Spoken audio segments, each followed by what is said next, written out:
Здравствуйте! В эфире программа «Энергетика Якутии. Отраслевые новости». С вами ведущая Татьяна Каракулова, и сейчас коротко о главных темах выпуска. Якутскэнерго определила мероприятия для повышения надежности на объектах энергетики.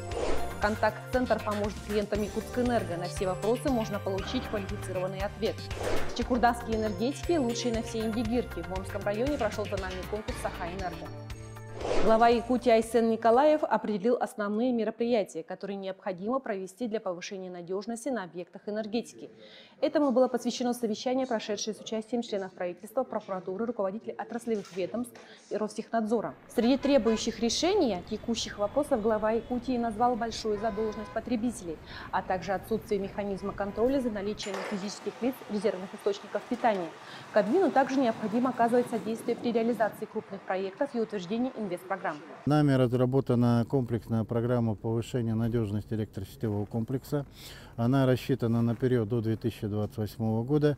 Суммарный объем требуемых капитальных вложений на реализацию всех программных мероприятий более 56 миллиардов рублей. Из них, к сожалению, источниками в тарифах обеспечено всего лишь порядка 13 миллиардов, чуть более 12 миллиардов рублей. И мы из оставшихся 46 миллиардов выделили так называемый первый приоритет, то есть тот объем работы, те необходимые мероприятия, которые мы планируем реализовать в ближайшие 5 лет. Он оценивается более 14 миллиардов рублей. И сейчас мы совместно и с органами государственной власти, правительством республики, нашей материнской компанией по Росгидро определяем источники финансирования.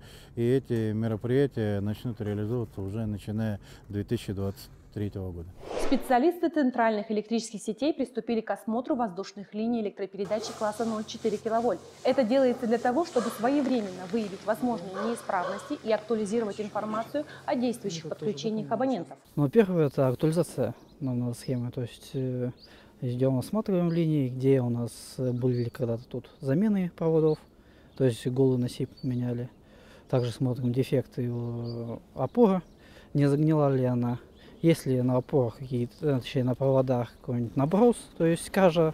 Осмотры проводятся пешком. Каждый день такие бригады проходят по несколько километров. Сложности добавляет опоры, которые находятся на частных территориях. Доступ к ним возможен лишь по согласованию с собственником. Теплоэнергосервис продолжает завоз каменного угля и сырой нефти для котельных Якутии и Охотского района Хабаровского края. Работа идет по плану, несмотря на тяжелые погодные условия. Своевременный завоз энергоресурсов обеспечит бесперебойную работу 51 объекта теплоснабжения в 27 населенных пунктах, а это более 17 тысяч абонентов. На территории учебного центра Якутскэнерго планируется ввод нового корпуса. Производственные мастерские планируется сдать уже в этом году. Здесь будут проходить занятия по отработке действий в закрытом распредустройстве 35 кВт, а также по сварке металла, ремонту газотурбинного и дизельного оборудования. Кроме того, будет гараж для автогидроподъемника и буровой. Объекты мы начали строить еще в 2015 году, уже ввели, и сегодня функционирует учебно-лабораторный корпус, работает общежитие. В прошлом году завершили строительство открытого полигона, и как последний завершающий этап это строительство закрытых учебно-производственных мастерских. Здесь внутри будет самое современное и высокотехнологичное оборудование. В Якутскэнерго начал работать контакт-центр. Его задача – оказать помощь потребителям. Здесь можно получить справочную информацию по широкому спектру вопросов. От качества тепла и электроснабжения до правил технического присоединения. Специалисты здесь оказывают консультационные услуги, отвечают на вопросы потребителей по качеству тепла, электроснабжения, по вопросам, связанным с приборами учета потребленных ресурсов. Кроме того, могут дать консультацию по технологическому присоединению к электрическим и к тепловым сетям. Благодаря контакт-центру энергетики могут общаться с клиентами по целому ряду каналов, включая веб-форму на сайте Якутскэнерго, телеграм-бот и многоканальный телефон в рабочие дни с 8 утра до 5 вечера. Инженером года на всероссийском конкурсе стал Гаврил Иванов, инженер-программист на станции Якутской ГРЭС. Жюри высоко оценило авторскую разработку программного обеспечения для ЭВМ.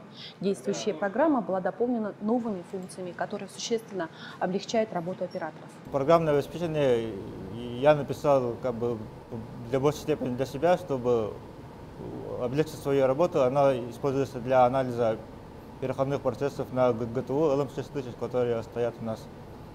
И по сравнению со штатной программой я там добавил дополнительные функции, которые как раз вот и ускоряют мою работу, облегчают. Кроме того, Гаврил Иванов представил на конкурсе одно рационализаторское предложение. Оно касается работы пикового водопийного котла.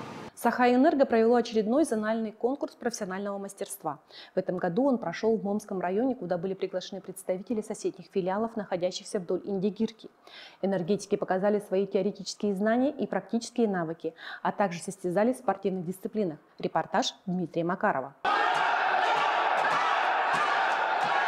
Стены спортивного зала в селе Хану сегодня сотрясают энергетики. Инженеры, электрики, контролеры, люди разных специальностей, но все как один борются за свою команду. К соревнованиям готовились заранее, поэтому настрой один – непременно победить. В целом ребята в игровых видах, да, вот футбол хорошо играет, и теннис неплохо. В силовых там, ну, уже на удачу. Вот. Тренировались, конечно, стрельбу, дартс. Тоже надеемся на призовые места. В зональном конкурсе профессионального мастерства и спорта Сахаэнерго участвуют 3 команды. Все из районов, находящихся на Индигирке. Гости из Амиконского и Чукурдахского РЭСов проехали сотни километров по автозимникам, преодолевая наледи и последствия пурги. Первую пробили, ветер жестко. Торжественный момент – построение всех команд и поднятие флага Сахаэнерго. Очень хорошее мероприятие. Хотел бы поблагодарить генерального директора Сахаэнерго за доверие проведения в нашем районе. Наш район приветствует всех участников данного мероприятия, потому что благодаря им у нас работают все котельные, все социальные объекты. Наши ребята работают достойно. Основной этап конкурса – профессиональное мастерство, в котором главное – это безопасность. Раз, два, 3, поехали. Теоретические знания по охране труда проверяются в форме блиц-турнира. Самым зрелищным моментом конкурса стало выполнение задания по качественному проведению работ на высоте. Чтобы набрать как можно больше баллов, нужно правильно оформить наряды допуски и показать практические навыки. Добавили мы еще, помимо этого, противоаварийные тренировки. То есть это, ну, тоже такой основной аспект, для которых, то есть, наш оперативный персонал должен принимать те или иные решения, то есть уверенно. Ну, для этого и как бы мы в нашу программу включили данный вид тренировок. Приезд энергетиков в Момский РЭС обязательно пойдет на пользу. Коллеги с интересом изучают опыт работы гибридных солнечных электростанций. В селе Хану построена самая крупная в Заполярье. Скоро похожие объекты начнут эксплуатировать в соседних районах. Мы провели экскурсию по станции, по модулям солнечным, по самой дизельной станции. С большим интересом, все полностью автоматизировано. Людям понравилось. По итогам теоретических, практических и спортивных занятий первое место заняла команда Чукурдахского РЭСа. Теперь кубок соревнований будет храниться у них. Впрочем, медали и почетные грамоты достались каждому, ведь программа мероприятий очень насыщенная. Следующие соревнования пройдут через год, но уже в Янской группе районов. На хоккейном корте якутской игры снова многолюдно. Здесь впервые после снятия ограничений по ковиду прошли массовые соревнования. В традиционном кубке якутской игры приняло участие 4 команды. Уровень каждой из них достаточно высок, поэтому команды СТЕР, Росгвардии и энергетиков показали достойные атакующие игры на радость болельщиков. Все команды ждали этого мероприятия, все вышли с удовольствием, поэтому, ну и особенность в этом году это погода, которая завалила снегом всю площадку. Поэтому, ну, справляемся. Сейчас вот солнце вышло, снегопад немножко прекратился. В этот раз победу завоевала компания «Якутскэнерго». Теперь отвоеванный у СТЕРФа кубок целый год будет храниться в коллективе энергетиков. Это все, что мы смогли вам показать и о чем успели рассказать. Всего доброго и до встречи в следующем выпуске программы «Энергетика Якутии».